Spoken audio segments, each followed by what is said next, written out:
ఈ పరిణామాలపై సమగ్ర విశ్లేషణ అందించే నమస్తే నాగేశ్వర్ కార్యక్రమానికి స్వాగతం. ప్రొఫెసర్ నాగేశ్వర్ గారు మరి కాసేపట్లో మనతో జాయిన్ అవుతారు. నాగేశ్వర్ గారు విశ్లేషణ చూసే ముందు ఇవాళ ప్రధాన వార్తలను చూద్దాం. ప్రభుత్వాన్ని ఎలా పడగొడతారు? ఇది ప్రజాప్రభుత్వం, పడగొట్టడానికి ఇది కాళేశ్వరం కాదంటూ సీఎం రేవంత్ రెడ్డి ఫైర్ అయిన వార్తను చూస్తూ ఉన్నాం. ఎవడ్రా ప్రభుత్వాన్ని పడగొట్టేది? పండబెట్టి తొక్కుతాం, కూలిపోవడానికి ఇది కాళేశ్వరం ప్రాజెక్టు కాదు, ఇది ప్రజాప్రభుత్వం అంటూ ఇంద్రవెల్లి సభలో సీఎం రేవంత్ ఫైర్ అయ్యారు. ఇంకా కేసీఆర్ సీఎం అయితాడని చెప్తే మూతి పండ్లు రాలుతాయి, ఈ జన్మలో మళ్ళీ ముఖ్యమంత్రి కాదు కదా, మంత్రి కూడా కాలేడు అంటూ సీఎం రేవంత్ రెడ్డి కేటీఆర్ మీద అలాగే కేసీఆర్ మీద కూడా తీవ్ర స్థాయిలో ఫైర్ అయ్యారు. ఎంతోమందిని చూసామంటూ ఉన్నారు కేటీఆర్. కేసీఆర్ ముందు రేవంత్ నువ్వెంత రవ్వంత అంటూ ఎద్దేవా చేశారు కేటీఆర్. ఆటో డ్రైవర్లను ప్రభుత్వం ఆదుకోవాలి, ప్రతి నెల 10,000 ఆర్థిక సాయం ఇవ్వాలని డిమాండ్ చేస్తూ సీఎం రేవంత్కు బహిరంగ లేఖ రాశారు కేటీఆర్. ఆటో డ్రైవర్లు చాలామంది ఉపాధి కోల్పోయారు ఈ మహిళలకు ఉచిత బస్సు ప్రయాణం వల్ల. రీసెంట్గా చూసాం మనం, ప్రజాభవన్ ముందే ఒక ఆటో డ్రైవర్ తన ఆటోను తగలబెట్టుకున్నాడు. ఇలాంటి ఘటనలు చాలా చూస్తూ ఉన్నాం. ఇప్పటివరకు 15 మంది బలయ్యారు, అయినా కూడా ఇంకా స్పందించరా రేవంత్ అంటూ సీఎం రేవంత్కు కేటీఆర్ ఈ లేఖ రాశారు. కాంగ్రెస్కు ఓటెందుకు వేయాలంటోన్న బండి సంజయ్. కాంగ్రెస్ పార్టీకి ఓటు ఎందుకు వేయాలి? మీరు అధికారంలోకి వచ్చిన ఈ 50 రోజుల్లో ఏం చేశారు? లోక్సభ ఎన్నికల్లో మిమ్మల్ని గెలిపించాల్సిన అవసరం ఏముంది అంటూ బండి సంజయ్ క్వశ్చన్ చేస్తూ ఉన్నారు. మోదీని 17 కోట్ల మంది విశ్వసించడం లేదు అంటూ ఓవైసీ కామెంట్ చేసిన పరిస్థితి. కాంగ్రెస్లో రిజర్వ్ సీట్లలో గట్టి పోటీ ఉంది. ఒక్కరోజే 100 అప్లికేషన్లు వచ్చాయి. వరంగల్, పెద్దపల్లి, మెహబూబాబాద్ స్థానాలకు భారీగా అప్లికేషన్లు వచ్చాయి. హైదరాబాద్ సీటుకు 2 అప్లికేషన్లు వచ్చాయి. దరఖాస్తు చేసుకోవడానికి ఇవాళే ఆఖరి రోజు. మరో వార్త చూద్దాం. ప్రాజెక్టులు కృష్ణా బోర్డుకు అప్పగిస్తూ ఉంటే భారతీయ జనతా పార్టీ అండ్ కాంగ్రెస్ ఎందుకు సైలెంట్గా ఉన్నాయంటూ హరీష్ రావు క్వశ్చన్ చేస్తూ ఉన్నారు.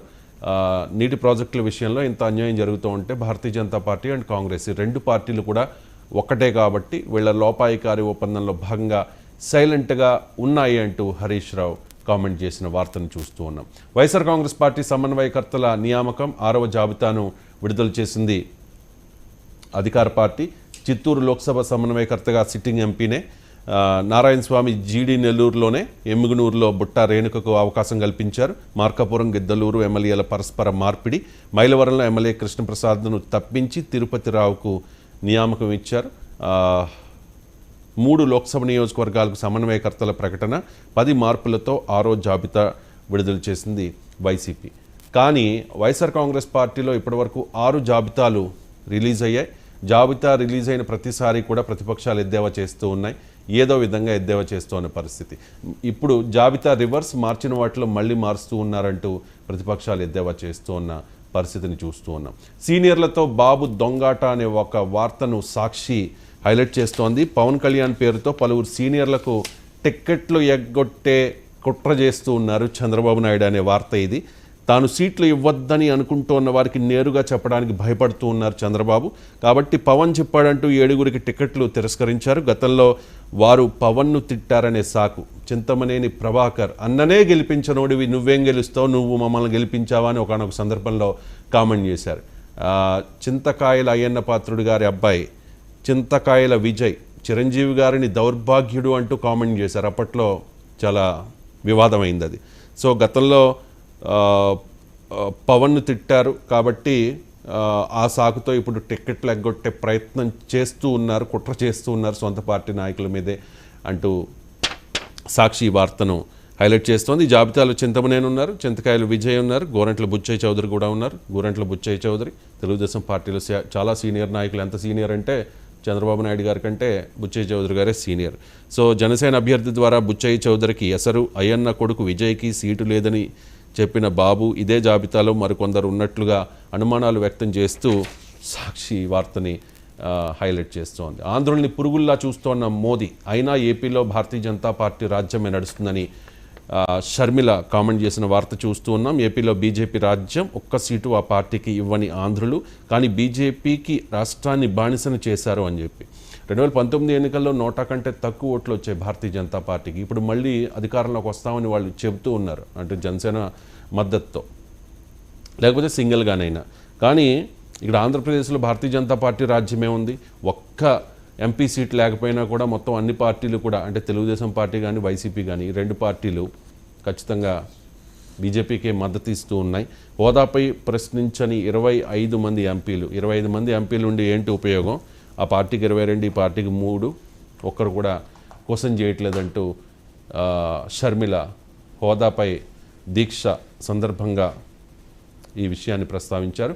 పార్లమెంట్లో వేర్పాటు సెగ, దక్షిణాదిని ప్రత్యేక రాష్ట్రం చేయాలని డిమాండ్ చేసిన కాంగ్రెస్ ఎంపీ డీకే సురేష్ చాలా దేశ విభజన వ్యాఖ్యలతో దద్దరిల్లిపోయింది పార్లమెంట్. దక్షిణాది రాష్ట్రాలతో ప్రత్యేక దేశం డిమాండ్ పెరుగుతుందని కాంగ్రెస్ ఎంపీ డీకే సురేష్ పార్లమెంట్ వేదికగా తన అభిప్రాయాన్ని వ్యక్తం చేశారు.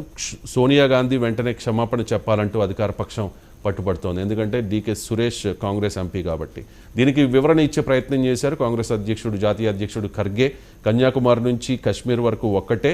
డీకే సురేష్ వ్యాఖ్యలపై కాంగ్రెస్ స్పందించింది. దేశాన్ని ఒక్కటిగా ఉంచాలనేదే కాంగ్రెస్ సిద్ధాంతం, విభజన కోరే వారికి పార్టీ ఎప్పటికీ మద్దతు తెలపదు అంటూ ఒక క్లారిటీ ఇచ్చే ప్రయత్నం చేశారు.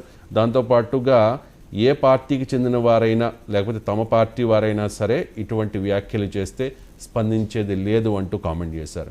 ఇక తమిళనాడు రాజకీయాల్లో ఒక సరికొత్త డెవలప్మెంట్ని మనం చూస్తూ ఉన్నాం. తమిళ సినీ హీరో విజయ్ పొలిటికల్ ఎంట్రీ ఇచ్చారు. తమిళగా వెట్రి కజ్జగం పేరుతో కొత్త పార్టీ పెట్టారు. ఇక మరో వార్త, కాంగ్రెస్ పని అయిపోయింది, ఆ పార్టీకి 40 సీట్లు కూడా రావు అంటూ మమతా బెనర్జీ కామెంట్ చేశారు. సో నచ్చని వాళ్ళు ఉంటే నచ్చిన వాళ్ళు ఉండండి, నచ్చని వాళ్ళు వెళ్ళిపోండి అంటూ రాహుల్ దీనికి కౌంటర్ ఇచ్చారు. భారతీయ జనతా పార్టీ విముక్త భారత్ తమ లక్ష్యం అంటూ సిపిఐ అంటోంది.